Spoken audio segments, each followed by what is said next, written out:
주일 말씀을 청소부 맛으로 들려드립니다. 청소부 맛 주일 말씀. 오늘은 로마서 11장 28절부터 36절까지 말씀을 본문으로 누가 주의 마음을 알았느냐라는 제목으로 말씀을 잠시 나누려고 하는데요. 오늘 말씀의 키포인트가 되는 30절과 31절 말씀을 함께 읽어볼까요? 자, 시작. 전에 하나님께 순종하지 않던 여러분이 이제 이스라엘 사람의 불순종 때문에 하나님의 자비를 입게 되었습니다. 이와 같이 지금은 순종하지 않고 있는 이스라엘 사람들도 여러분이 받은 그 자비를 보고 회개하여 마침내는 자비하심을 입게 될 것입니다. 아멘. 우리가 읽진 않았지만 25절 말씀에 보면 바울은 구원받은 이방인들을 가리켜서 형제라고 말하면서 스스로 지혜롭다고 생각하지 말고 구원의 비밀을 알아가기를 축복하고 있는데요. 구원은 비밀이에요. 왜냐하면 사람의 지식으로는 알 수도 없고 이해할 수도 없기 때문입니다. 그러면 비밀로 두어야 할까요? 아니에요. 그 비밀을 우리가 깨달아야 하는데 그래서 믿음이 필요해요. 우리는 믿음으로만 구원의 비밀을 깨달을 수 있어요. 오늘 말씀은 1장부터 11장까지 해당되는 말씀의 결론입니다.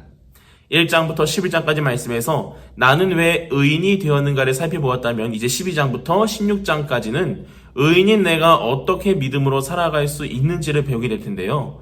오늘은 우리가 그동안 배워왔던 구원에 대해서 함께 생각해보면 좋겠습니다. 구원은 누구든지 받을 수 있습니다. 열려있는 문이죠. 그런데 이 구원의 문에 유대인들은 들어갈 수 없었고 이방인들만 들어갈 수 있었는데요. 유대인들이 들어가지 못한 이유는 바로 그들이 가진 율법과 할례, 좀 더 어려운 말로 혈통이나 행위로 구원을 받을 수 있다고 생각해서였어요. 반면 이방인들 그리고 우리가 구원을 받을 수 있던 이유는 바로 예수님 때문이었어요. 그런데 구원받은 사람은 나 혼자가 아니잖아요. 나를 포함한 예수님을 믿는 사람들이 구원을 받았는데 그들이 모인 모임, 그 공동체가 제대로 작동하려면 법과 질서가 필요합니다. 하지만 여기서 문제가 발생하는데요. 예수님을 믿는 사람들이 모였으면 더 열심히 예수님의 말씀대로 살려는 노력이 있어야 하는데 그 공동체를 작동시키려 하다 보니 다른 것에 더 관심을 두고는 예전보다 더 못한 믿음으로 살고 있는 경우가 생겨나고 있다는 거예요.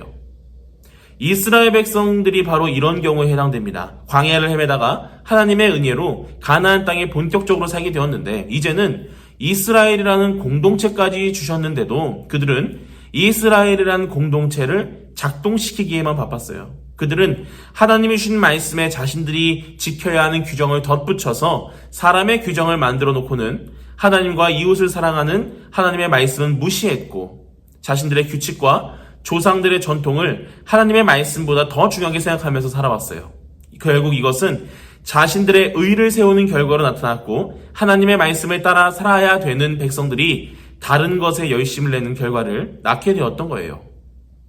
오늘 이 영상을 함께 보고 있는 여러분 모두 내가 어떻게 구원받았는지 다시 한 번 더 생각해 보면서 오직 예수님을 믿는 믿음으로 구원의 비밀을 깨달을 수 있기를 주님의 이름으로 간절히 소망합니다.